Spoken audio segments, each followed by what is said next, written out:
Welcome back to my channel, y'all. So today I'm gonna be showing y'all how I got these butterfly locks, or how I got them to look like these. Right now I just got them up, but I can style them like all types of ways, but honestly it's a little irritating having them in my face. So why are people calling me? So, and as y'all see, I am in my little home salon area part of my home, and don't mind the TV. I was watching Chloe Yasmin. I love her. But anyways, I'm gonna just jump right into it, and this is probably gonna be a voiceover. So before I get off, don't forget y'all like, comment, and subscribe. Let's get into it. So right here, I'm just showing y'all real quick. I'm just about to go ahead and cut out one of my dreads that I already had in, because clearly they're already done.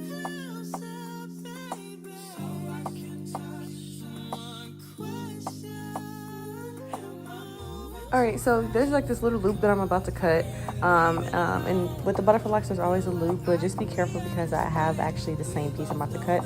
I have cut this piece in half before, so I'm waiting for it to grow back. And so now what I'm about to do is I'm going to go ahead and take the jam, and I'm going to use the red kind. I'm about to show y'all right here. What does that say? Magic fingers, girl? Yes. I'm about to take some magic fingers, and I'm about to put that whole bunch of that, not a whole bunch, but a good amount on that strip, and then just go ahead and comb it out. And then I'm gonna proceed to go ahead to braid that piece up. I'm pretty sure y'all know this. Just go ahead and braid it.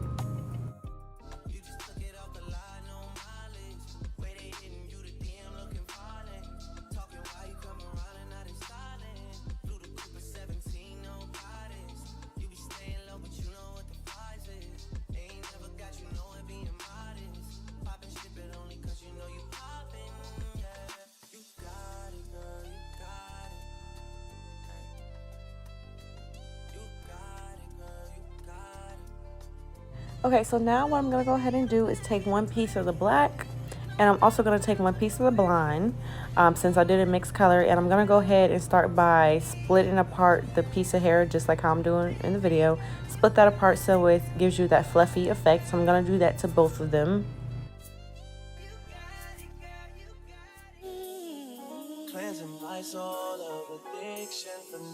This is the end result. This is how it should look when you're done splitting it apart. And be careful, because some of them can get like kinks in it, and then you can just nappy up the whole piece of like hair.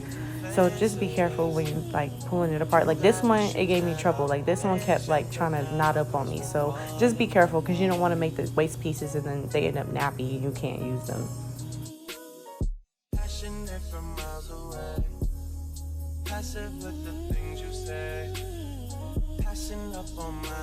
Now you'll see me go ahead and put both pieces together.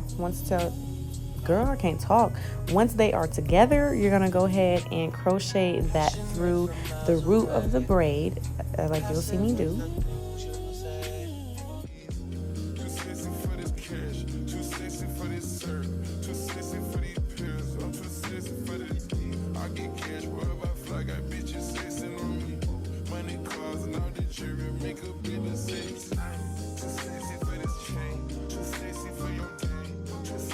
Okay, so you'll go ahead and see me pull one side through.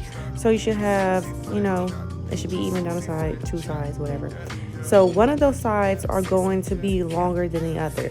And so what you'll go ahead and see me do is I'm going to take the other front piece out, and I'm going to measure that with the other side, with the shorter side, as you can see.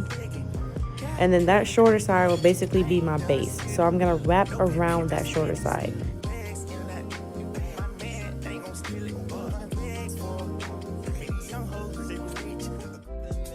Okay, so I'm grabbing the braid, my actual braid, and the shorter side in one hand, just like that, with my thumb underneath.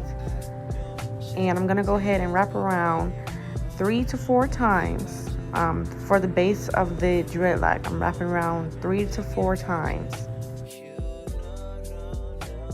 All right, so now you're gonna see me go ahead and put my thumb underneath the hair. So I'm gonna go ahead and place my thumb in between the hair and what I'm holding, and I'm gonna keep my thumb there. I'm not gonna move it.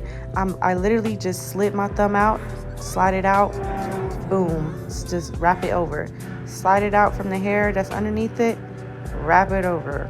So I'm literally with every wrap, I am not moving my thumb. Like, I'm just taking it out from underneath the hair that I just already wrapped over it and just wrapping the hair back over it. I hope this makes sense.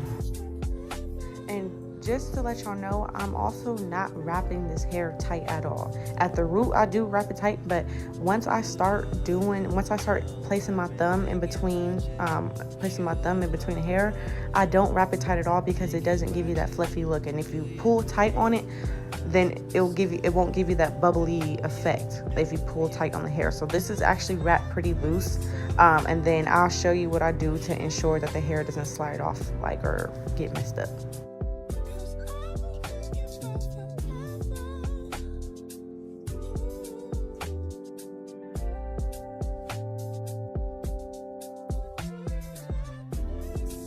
After I get to the bottom, as you'll see me, I just take that piece of hair that's in my hand and I'm literally just wrapping it back up the dread.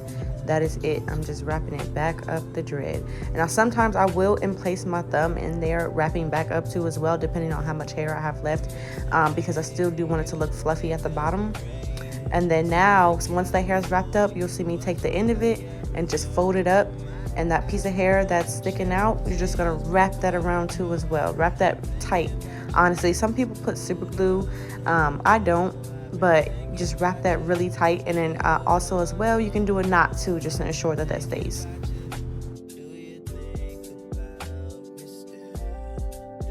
As you see, the dread is nice and fluffy. So what I'm gonna go ahead and do is take a black piece, split that in half, and then take that half a piece and also split that in half. So I have this thin piece here. And so with this thin piece, you'll go ahead and see me take the scissors and cut that piece in half.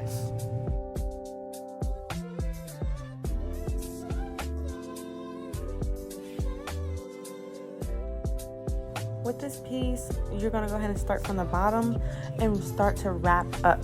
I would say to wrap this pretty tight because this is what's gonna ensure your dread from sliding up and down since it's wrapped so loosely. So I wrap that all the way up to the root. And then with the piece that's hanging at the bottom, I just go ahead and wrap that as well.